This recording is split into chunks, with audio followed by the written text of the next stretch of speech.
کے ایام میں ہر شخص دیکھے جو گھر میں بالغ ہیں، بالغ جو ہے 15 سال کے بعد سمجھ لے بلوغت کا حکم ہو جاتا ہے، مسلمان ہوں بالغ ہوں، تیسرا مقیم ہوں مسافر نہ ہوں، حالت سفر میں نہ ہوں، اور چوتھا وہ مالک نصاب ہوں۔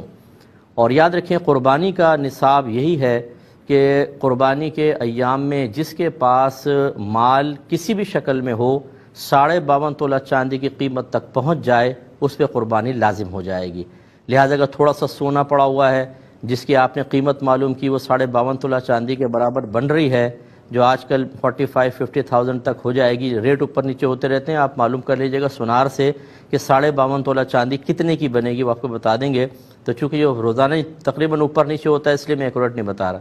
تو آپ وہ معلوم کر لیں۔ اب اتنا سونا ہو یا تھوڑا سا چاندی تھوڑا سونا ہو تھوڑا کیش پڑا ہو، ان کو ملا کر آپ کر لیں۔ اسی طریقے سے کوئی آپ کے گھر میں ضروریات زندگی سے زیادہ ایسا سامان ہو، ضروریات زندگی والا سامان وہ کہلاتا ہے جس کے بغیر انسان کا گزارا مشکل ہو، جیسے گھر خود ضروریات زندگی میں آتا ہے، آپ کی سواری ہے، برتن ہیں، فریج ہے، اگر آپ اے سی باقاعدہ یوز کرتے ہیں تو اے سی بھی ضروریات زندگی کے اندر آئے گا۔ اس کے علاوہ جو اضافی سامان پڑا ہوتا ہے، پرانی کتابیں ہیں، جوتے ہیں، پرانے کپڑے ہیں، ڈیکوریشن پیسز ہیں، ان کی قیمت کا بھی اعتبار کیا جاتا ہے۔ حتیٰ کہ فقہا نے لکھا کہ اگر کسی کے 6 کمرے ہیں، 2 کمرے بند رہتے ہیں، کوئی یوز نہیں کرتا، 4 یوز ہوتے ہیں، تو ان 2 کمروں کی قیمت کا بھی حساب ہوگا۔ اسی طریقے سے اگر آپ کی ملکیت میں مکان ہے، آپ نے کرائے پہ چڑھایا ہوا ہے، کوئی پلاٹ رکھا ہوا ہے کہ آگے چل کے اس پہ مکان ہی بنائیں گے، اس پہ قربانی شخص کے اوپر واجب ہوگی۔ اس لیے گھر کا ہر فرد جو ہے وہ قربانی کے ایام میں یوں کرے کہ ایک اپنے قلم ڈائری لے کر بیٹھے،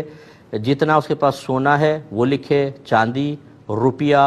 تجارت کے لیے کوئی مال رکھا ہوا اس کو لکھے، اس کے علاوہ کوئی پرائز بانڈ ہیں اور شیئرز وغیرہ ہیں وہ لکھ لیں۔ پھر آپ نے کسی کو قرضہ دیا ہوا ہے تو اس کو بھی یہاں پر لکھیے۔ اس کے علاوہ جو ضروریات زندگی سے زیادہ سامان ہے اسے بھی لکھ لیں، اس کا ٹوٹل اماؤنٹ نکالیں کتنا بنتا ہے۔ اور اب اگر آپ کو فوری طور پہ کرنٹلی کسی کو قرضہ دینا ہے، مثلا آپ پہ قرضہ ہے آپ نے دینا ہے، جیسے انسٹالمنٹس وغیرہ ہیں یا اس مہینے کی BC وغیرہ ہے، وہ تمام اس میں سے مائنس کر دیں۔ آپ یہ دیکھیں اگر 52.5 تولہ چاندی کے برابر اب بھی مالیت بچتی ہے تو آپ پہ قربانی واجب ہے اور قربانی کرنی ہوگی۔ بہت سارے ہمارے بہن بھائی ایسے ہیں، بعض مجھے یہاں تک کہتے ہیں استاد 16 سال سے ہم پہ قربانی بن رہی تھی، ہمیں پتہ ہی نہیں تھا۔ تو خدا را جب یہ ہم پر کوئی مال کی ادائیگی لازم ہونے لگتی ہے تو بعض اوقات ہم ان مسائل کو سیکھنا ہی نہیں چاہتے، یہ کہتے ہیں جی یہ مولویوں کی باتیں چھوڑو جی۔ اگر آپ بچے کو سن رہے ہوں یا کوئی بہن سن رہی ہوں اپنے شوہر سے یا بچے اپنے والد سے کہیں نا کہ جی صاحب نے ایسا مسئلہ بیان کیا، عمومی طور پہ جو ہمارا مشاہدہ ہے وہ یہ ہے کہ والد صاحب کترا جاتے ہیں، ارے بھائی یہ چھوڑ دو مولویوں کی بات ہے، جو میں کر رہا ہوں ٹھیک کر رہا ہوں۔ تو اس لیے پھر یہ ایسا کہیں گے تو ہمارا کوئی نقصان نہیں ہوگا، آپ کا آخرت میں نقصان ہوگا، حساب کتاب سب اپنا اپنا کریں۔